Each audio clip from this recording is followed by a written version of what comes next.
जय श्री कृष्णा। जय जय श्री सीताराम। मेरी सभी बहनों को वट सावित्री व्रत की हार्दिक शुभकामनाएं। आइए वट सावित्री व्रत की कथा को प्रारंभ करते हैं। सत्यवान और सावित्री की प्राचीन कथा भारत की ऐसी कथाओं में से एक है जो भारत की पतिव्रता को दर्शाती है। इसी कथा के आधार पर मानकर आज के समय में कई स्त्रियां वट सावित्री व्रत को विधान के साथ करती हैं। वट सावित्री व्रत कथा सत्यवान सावित्री के कथा से प्रेरित है। यह कथा एक ऐसी भारतीय नारी की है जो अपने पति के प्राण बचाने के लिए यमराज तक से लड़ जाती हैं। अपने पति की जान बचाने में सफल हो जाती हैं। इस कहानी में हम सावित्री और सत्यवान की कथा के बारे में जानेंगे। बहुत प्राचीन युग पहले की बात है। भारत के दक्षिण कश्मीर में अश्वपति नाम का एक राजा राज्य करता था। वह बहुत धर्मात्मा, न्यायकारी और दयालु राजा था। उसके कोई संतान न थी। जो जो राजा की अवस्था बीत रही थी उसे संतान होने से चिंता बढ़ती ही जा रही थी। ज्योतिषी ने उसकी जन्म कुंडली देखकर बताया कि उसके ग्रह बता रहे हैं कि आपको संतान होगी। इसके लिए आप सावित्री देवी की पूजा कीजिए। राजा अश्वपति राज्य छोड़कर वन चले गए। 18 वर्ष तक उन्होंने तपस्या की, तब उन्हें वरदान मिला और उनके वर एक कन्या के रूप में हुए। उनका नाम उन्होंने सावित्री रखा। सावित्री अत्यंत सुंदरी थी। उसकी सुंदरता और गुण के प्रशंसा दूर दूर तक फैलने लगी। जैसे जैसे सावित्री बड़े होने लगी वैसे वैसे उसका रूप निखरने लगा। पिता को उसके विवाह की चिंता होने लगी। अश्वपति चाहते थे कि उसी के अनुरूप सावित्री को पति भी मिले, किंतु कोई मिलता न था।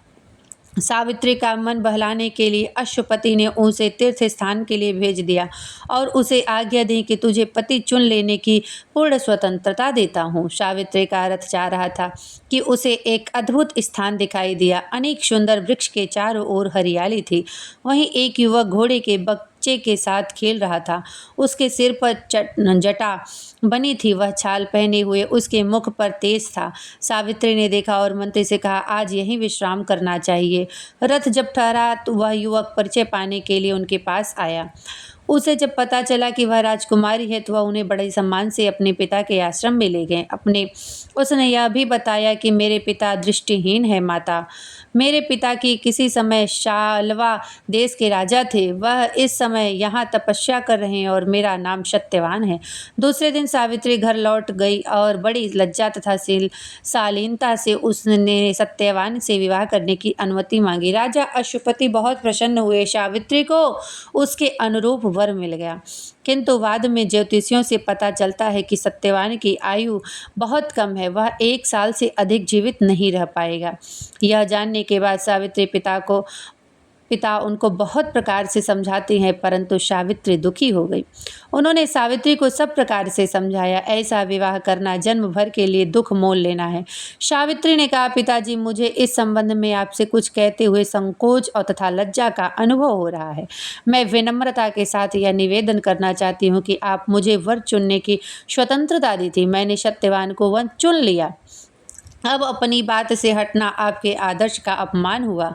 युग युग के लिए अपने तथा अपने परिवार के ऊपर कलंक लगाना हुआ। अश्वपति सावित्री की बात सुनकर निरुत्तर हो गए और उन्होंने विद्वानों को बुलाकर विचार विमर्श किया। अंत में राजा अश्वपति ने सावित्री को तथा और लोगों के साथ लेकर सत्यवान के पिता के आश्रम में विवाह करने के लिए चले गए। जब आश्रम के निकट आए तब अश्वपति सबको छोड़कर आश्रम में गए और सत्यवान के पिता घुमतसेन से सावित्री का सत्यवान के साथ विवाह करने का विचार प्रकट किया। घुमतसेन ने पहले तो अस्वीकार कर दिया। वह बोले, महाराज, मैं दरिद्र हूँ, तपस्या कर रहा हूँ। किसी समय मैं भी तो राजा था, किंतु अब तो कंगाल हूँ। राजकुमारी को किस प्रकार अपना रखूँगा यहाँ पर। तब अश्वपति ने उन्हें सारी स्थिति बता दी और विवाह कर लेने के लिए आग्रह किया। अंत में सत्यवान के पिता मान गए और वही वन में दोनों का विवाह हो गया। अश्वपति विवाह में बहुत साधन अलंकार आदि दे रहे थे। घुमतसेन ने कुछ भी नहीं लिया। उन्होंने कहा, मुझे इससे क्या काम है। विवाह के पश्चात सावित्री वहीं आश्रम में ही रहने लगी। उसने अपने सास ससुर तथा पति सत्यवान की सेवा में अपना मन लगा दिया। सत्यवान और सावित्री सदा लोक कल्याण तथा उपकार की बात करते थे। सावित्री दिन भर घर का काम काज करती। जब कभी उसे अवकाश मिलता था तो वह भगवान से अपने पति के लंबी आयु की प्रार्थना करती थी। जैसे जैसे समय निकट आता गया उनकी चिंता बढ़ती गई। जब सत्यवान के जीवन के मात्र 3 शेष रह गए तो सावित्री ने भोजन छोड़ दिया और दिन रात प्रार्थना करने लगी। लोग उसे भोजन करने के लिए समझाते किंतु वह उस सबका अनुरोध टालती रहती। तीसरे दिन जब सत्यवान जंगल में लकड़ी काटने जा रहे थे, सावित्री भी उनके साथ चली गई। सत्यवान ने समझाया कि तुमने 3 दिन कुछ खाया नहीं है, तुम मेरे साथ मत जाओ, किंतु वह नहीं मानी और सत्यवान के साथ वन को चली गई। सत्यवान एक पेड़ पर लकड़ी काटने के लिए जैसे चढ़े, थोड़ी देर में उनसे के हाथ से लकड़ी की कुल्हाड़ी काटकर नीचे गिर गई। सावित्री ने कहा, लकड़ी बहुत है, उतर आइए। सत्यवान पेड़ से उतर कर नीचे। सत्यवान ने कहा, मेरे सिर में बहुत चक्कर आ रहा है। धीरे धीरे सिर में चक्कर बढ़ने लगा।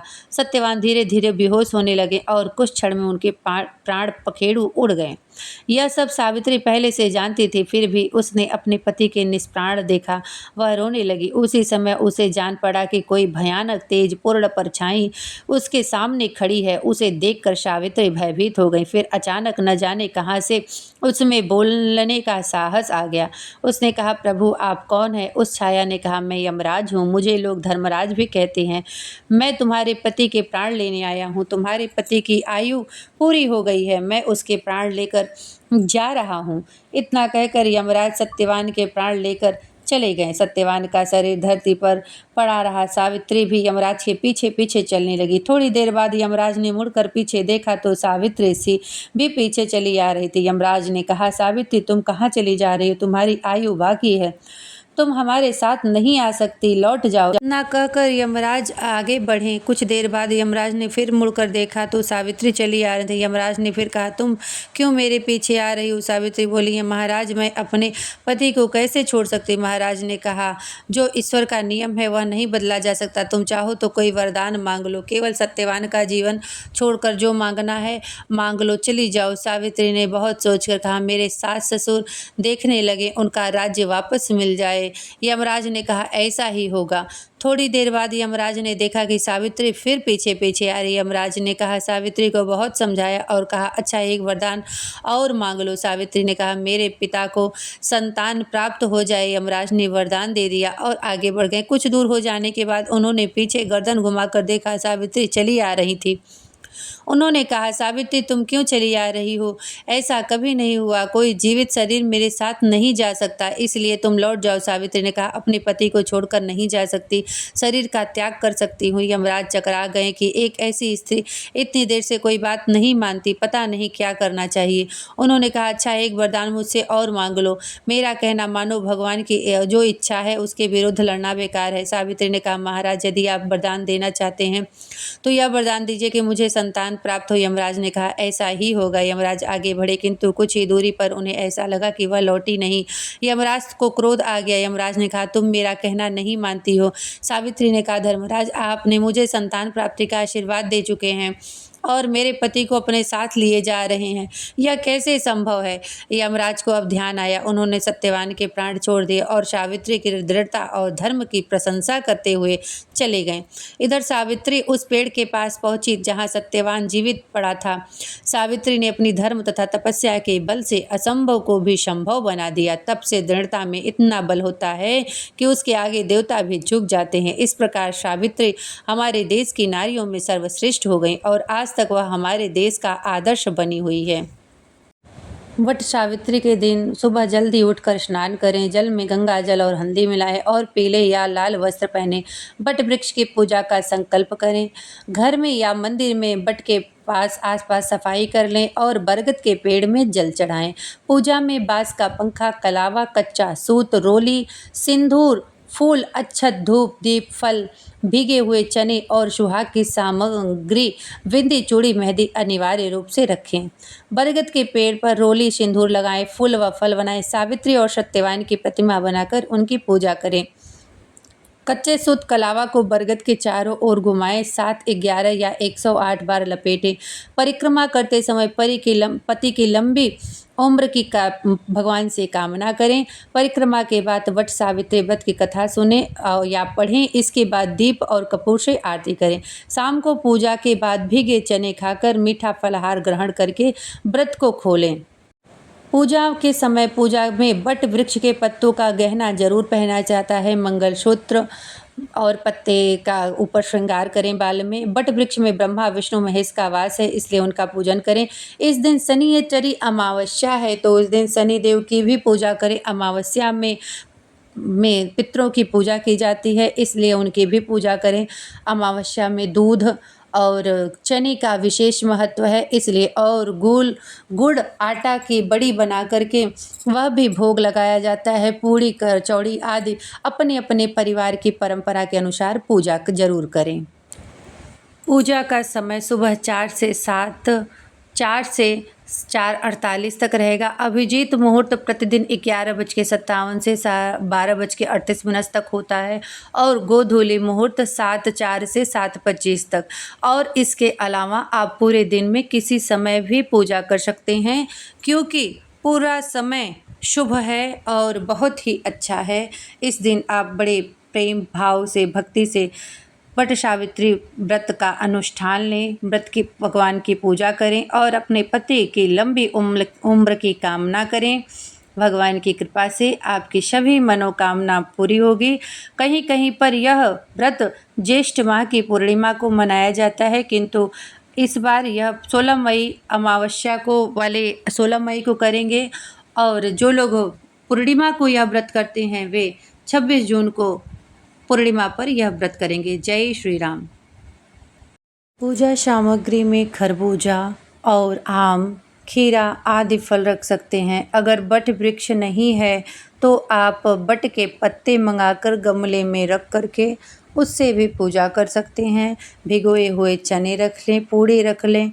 7 बार, 11 बार या 108 बार परिक्रमा करने के लिए कच्चा सूत, मौली इत्यादि रख लें। बांस के पंखे का होना बहुत ज़रूरी है। घी का दीपक बना लें। इस दिन अमावस्या रहती है, इसलिए तेल की बाती नहीं जलाई जाती है।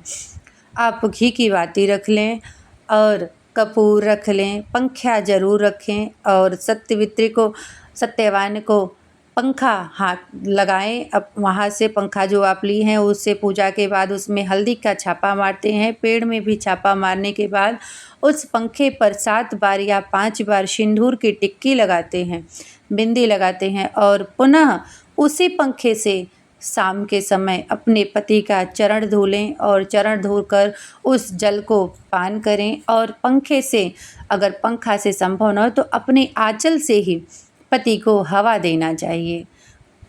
माँ सावित्री से अपने पति की लंबी उम्र की कामना करना चाहिए। सभी सुहागिनों महिलाओं का सुहाग बना रहे, ऐसा भी कामना करते हैं। अंत में मंगलसूत्र परिवर्तित करते हैं एक दूसरे से और फिर अपना वाला धारण कर दें। अगर आपको यह वीडियो पसंद आई हो तो प्लीज़ लाइक करें, सब्सक्राइब करें और कमेंट करें कैसा लगा।